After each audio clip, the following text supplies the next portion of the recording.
Welcome to IQriously. Get comfortable. Take a slow breath. Tonight we are going somewhere extraordinary. To a universe built from the body of a giant, held together by an enormous tree whose roots stretch into the land of the dead. Watched over by gods who already know how the story ends and choose to fight anyway. The Norse myths are unlike any other mythology in the world. They are older than the Viking Age that made them famous. They are darker, stranger, and more beautiful than most people realize.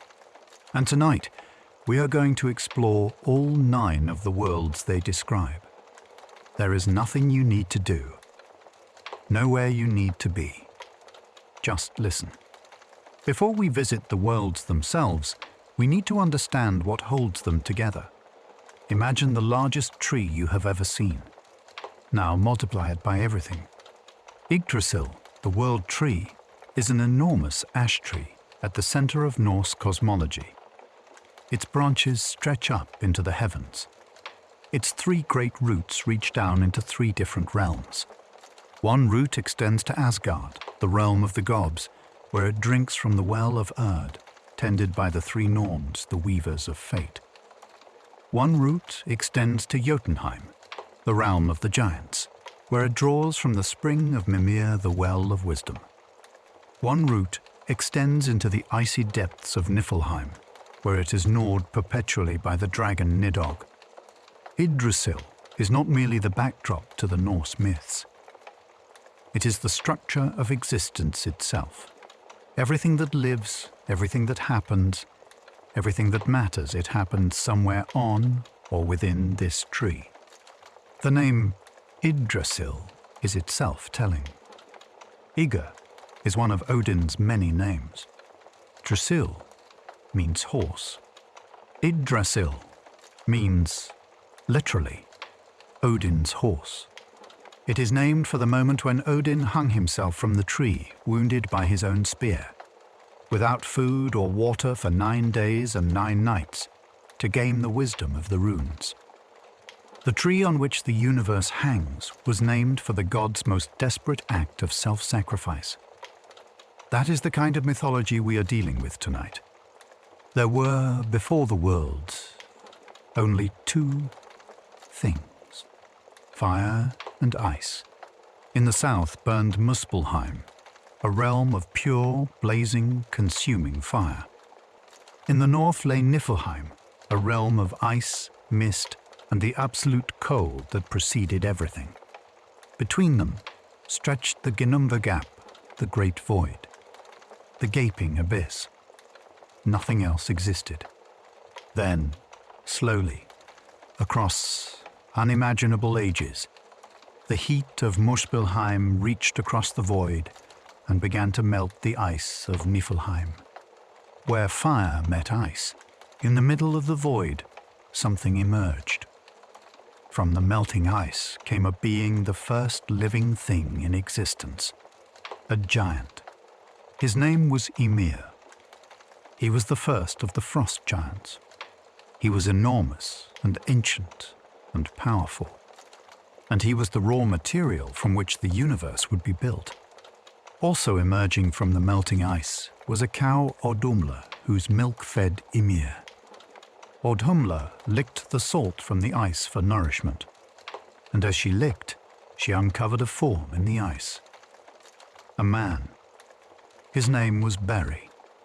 He was the ancestor of the gods. Beri's son bore married a giantess named Besla, and together they had 3 sons. Their names were Odin, Vili, and Vi, the first gods, and the first thing these gods did was kill Ymir. The blood that poured from Ymir's body was so vast that it drowned almost all the other frost giants who had emerged from the ice. Only 2 survived Bergelmir and his wife by sailing on a raft across the flood of blood. From their survival, the race of giants would continue. And from Ymir's body, the gods built the world. They made the earth from his flesh, the mountains from his bones, rocks and stones from his teeth, the sea and all the oceans from his blood, the sky from his skull, held up at its four corners by four dwarves north, south, east and west, the clouds from his brain, and the dome of the sky was studded with sparks from Muspelheim, set in place as stars. The universe was a body. Its landscape was the remains of the first living being. And at its center, the gods planted Yggdrasil, the world tree, to hold it all in place. Now let us visit each of the 9 worlds in turn. We begin where the gods live. Asgard. Asgard sits at the highest point of the cosmos in the branches of Yggdrasil, above the middle world of humanity. It is connected to the human realm by a bridge. Not a stone bridge or a wooden bridge, but a rainbow, the Bifrost. It shimmers across the sky between the worlds. It is guarded by Heimdall, the watchman of the gods, a being of extraordinary perception who can see for hundreds of miles in any direction, who needs less sleep than a bird, and who can hear grass growing in the fields and cow, wool growing on sheep. He carries a horn called the Gjallarhorn. When the end of the world arrives, he will blow it. Asgard itself is a realm of extraordinary beauty. 12 palaces were built for the most prominent gods. Odin's hall is Valhalla, a vast gold-roofed feasting hall where the greatest warriors who have died in battle come to feast and fight and prepare for the final battle at the end of time. The walls of Valhalla are made of spears. Its roof is thatched with shields. Every day, the warriors called the Einherjar fight each other in the courtyard, their wounds healing by evening so they can feast all night and begin again at dawn. They are preparing. They know Ragnarok is coming. They know the gods will meet every warrior who has ever lived when that day arrives. And still, they feast. The hall of the goddess Freyr is Folkvangr, the field of the people. Half of all warriors who die in battle go to Valhalla, chosen by Odin. The other half go to Freyr. She chooses first. What she does with them, the myths are less clear about, but she is a goddess of love and war and magic, and it is probably something interesting. Below Asgard, connected to it by the Bifrost, is Midgard, the middle enclosure, the human world, our world. The name itself tells you something important about how the Norse understood existence. We do not live at the top of things. We do not live at the bottom. We live in the middle between the divine above and the chaos and the dead below. Midgard is surrounded by an ocean.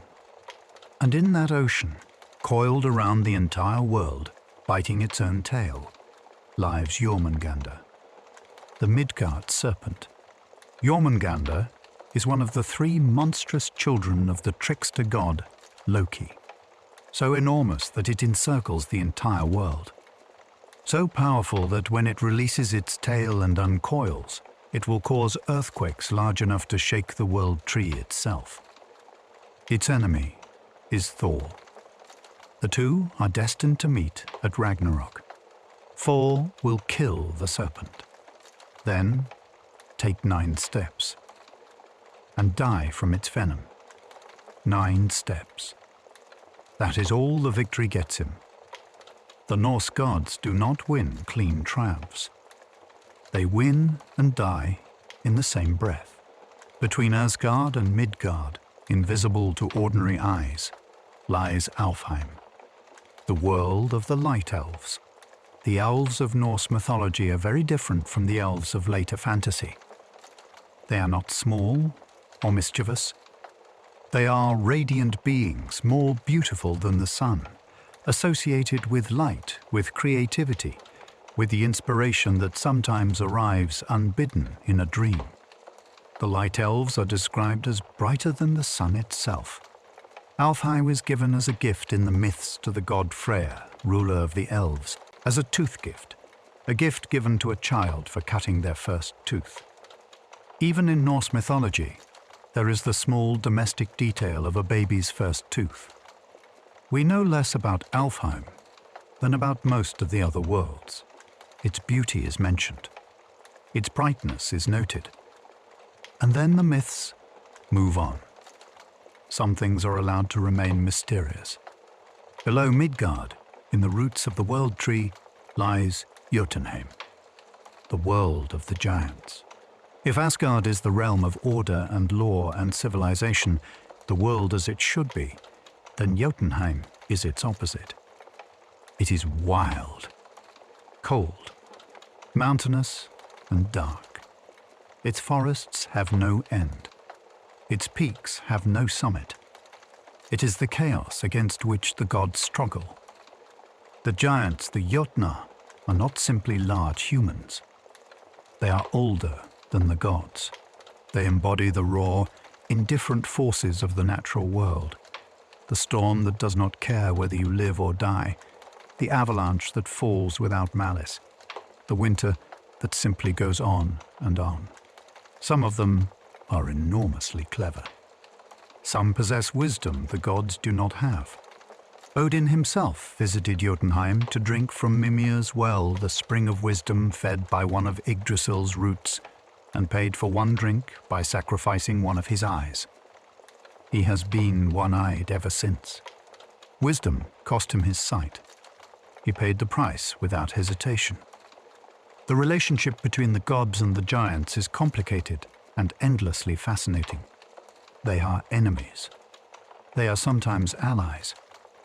They intermarry. Several of the major gods have giant blood. The trickster Loki is himself of giant stock, though he lives among the Aesir gods. They are opposite forces who cannot exist without each other.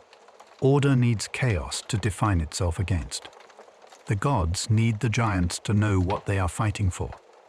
At the edge of everything, in the deep roots of the World Tree, burns Muspelheim, the primordial realm of fire, the first thing to exist before any of the other worlds. Muspelheim is ruled by Surtur fire giant of immense size and ancient power, who carries a flaming sword brighter than the sun. Surt has been waiting since before the universe existed. He knows his purpose. At Ragnarok, he will lead the fire giants across the Rainbow Bridge, burning it behind them as they cross. He will fight the god Freyr, and he will win. And then he will set fire to the entire world. The flames of Muspelheim, which sparked the creation of everything, will also end it. The fire that gave the universe its beginning will give it its end. There is a terrible symmetry to that. On the other side of the void from Muspelheim lies Niflheim, the mist world, the realm of ice and fog. If Muspelheim is pure heat, Niflheim is pure cold. It was the second of the two primordial realms existing before the gods, before Ymir, before anything except fire. In the heart of Niflheim is a spring called Virgilmere the Roaring Cauldron, from which all the rivers of the world are said to originate. And in Niflheim, gnawing at the root of Yggdrasil that reaches down into it, is Nidhogg, the dragon. Nidhogg is ancient and patient and relentless. He has been chewing at the root of the World Tree since the universe began. He has not stopped. He will not stop until Ragnarok, when he will finally rise from the roots of the dying tree, carrying the corpses of the dead in his wings, to play his part in the end of everything. The fact that the universe exists with this creature perpetually gnawing at one of its foundations tells you something about the Norse view of existence. It is not stable. It has never been stable. The universe is a temporary agreement between forces that want to tear it apart.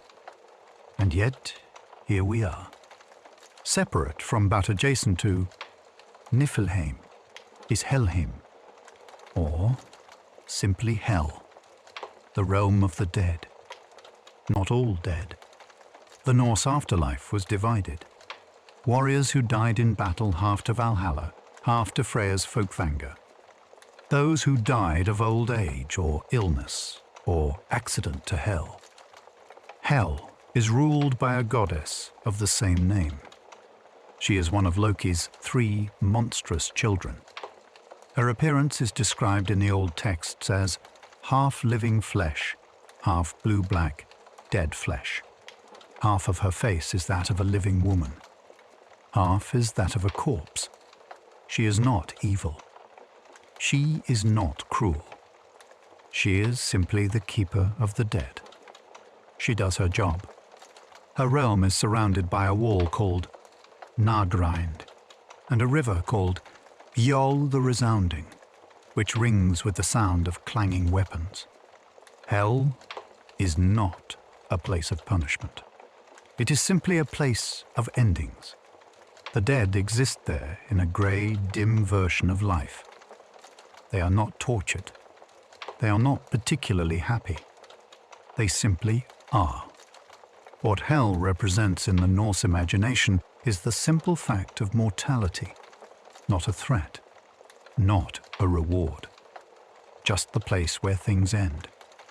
The god Baldur, the most beloved of the gods, so beautiful and gentle that flowers bloomed where he walked, was killed by a trick of Loki's and sent to Hel.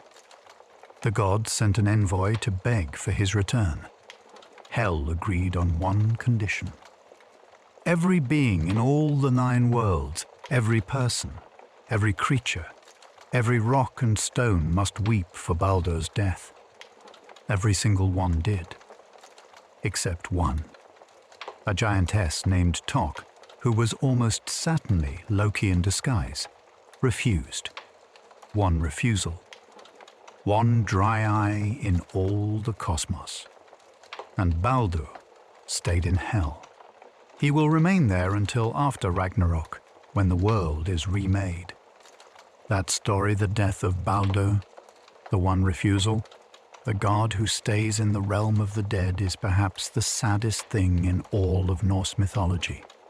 Deep beneath the earth, in the dark places under Midgard, lies Nidavellir, sometimes called Svartalfheim, the world of the dwarves.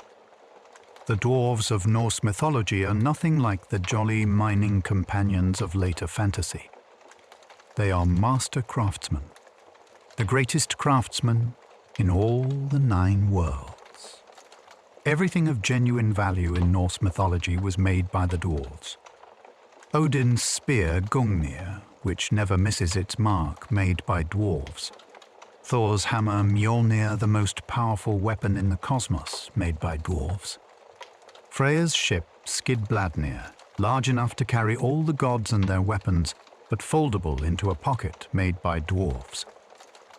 Odin's ring Draupnir, from which 8 equally heavy rings drip every 9 nights, made by dwarves. The chain Gleipnir, which bound the monstrous wolf Fenrir, made by dwarves from 6 impossible ingredients. The sound of a cat's footstep, the beard of a woman, the roots of a mountain, the sinews of a bear, the breath of a fish, and the spittle of a bird. 6 things that do not exist. And yet the chain was real, and it held. The dwarves live in darkness and work by firelight. They are skilled, suspicious, proud, and not particularly inclined towards the gods. But when the gods want something made perfectly, there is only one place to go. And now we come to the 9th world, Vanaheim, the home of the Vanir gods.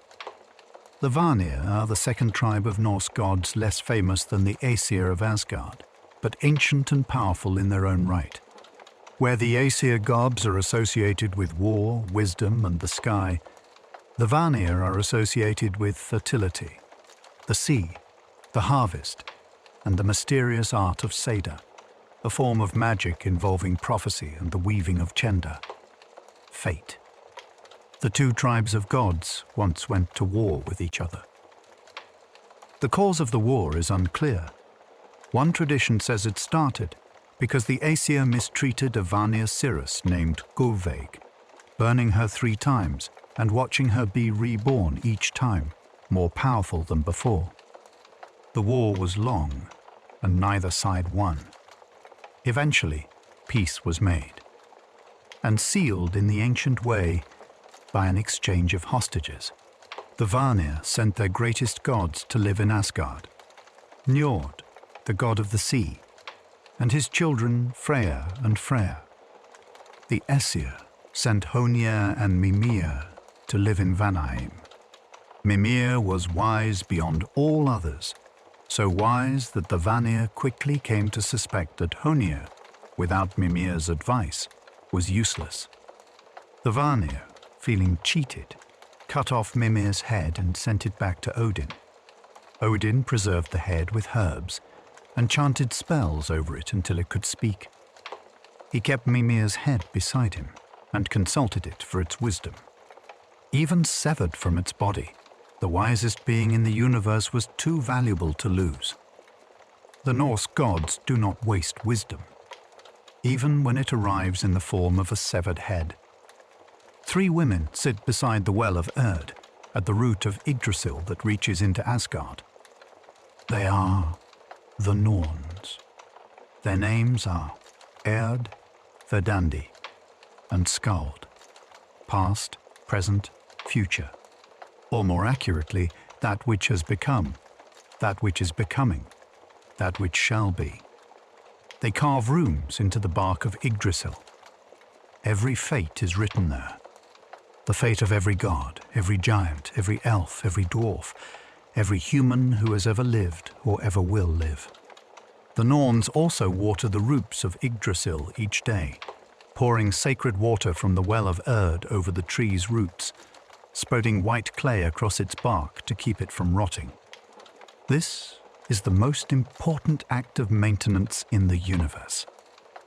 Without it, Yggdrasil would die. And if Yggdrasil dies, everything dies with it.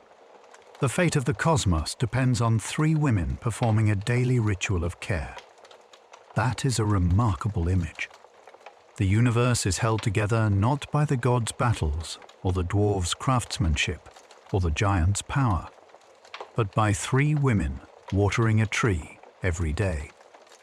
And eventually, it all comes to an end. Ragnarok, the twilight of the gods. The Norse myths are unique among the world's mythologies in their certainty that the gods themselves will die, not in battle against each other or through human failing, but at a known, prophesied, inevitable moment when the forces of chaos overwhelm the forces of order. The signs will come first. Fimbulwinter 3 consecutive winters with no summer between them. The bonds of family and society will collapse. The wolf Sjöll, who has been chasing the sun across the sky since the universe began, will finally catch it. The wolf Hati, chasing the moon, will catch that too. The skies will go dark. The great wolf Fenrir Loki's other monstrous child, bound in Nidavellir by the dwarves' impossible chain, will break free. Jormungandr, the Midgard serpent, will release its tail and rise from the ocean. Loki himself, punished since the death of Baldur by being bound beneath the earth with a snake dripping venom onto his face, will break his chains. Surt will lead his fire giants across the Bifrost. Heimdall will blow the Gjallarhorn. The Einherjar of Valhalla will march out for the last battle. And the gods will fight. Odin will face the wolf Fenrir. He will be swallowed whole. His son Vidar will avenge him, killing the wolf. Thor will fight Jormungandr. He will kill it, then take 9 steps. And fall. Freya will fight Surt without his magical sword. He gave it away in exchange for the love of a giantess and will die. Tyr will fight Garm, the Hound of Hell, and both will kill each other. Loki and Heimdall, ancient enemies who have fought before in other forms, will face each other, and both will die. Surtees fire will spread across the world. The earth will sink into the sea. The stars will fall from the sky. The tree will shake and finally be still. And then, silence. But not forever. The Norse myths do not end with destruction. They end with renewal. The earth will rise again from the ocean, green and fertile. Eagles will circle. Fish will leap in rivers that were never there before. The surviving gods Baldur returned from Hel, Vidar, Vali, Hodda. The sons of Thor will meet in the ruins of Asgard. They will find in the grass the golden gaming pieces that the Aesir used to play with before the world began. And they will sit in that new morning with the old world behind them and begin again. And the two humans who survived Lif and Ithresir, who sheltered in Yggdrasil during the fire, will emerge into the new world. And their descendants will people it. The universe was made from a giant's body. It was held together by a tree and 3 women's daily care. Its gods knew they would die and fought anyway. And when it ended, it began again. That is the Norse cosmos, a universe of terrible beauty, of inevitable loss, and of the stubborn, magnificent refusal to stop. Even when you know the ending, especially then. Thank you for spending this time with IQriously. Rest well. The tree is still standing.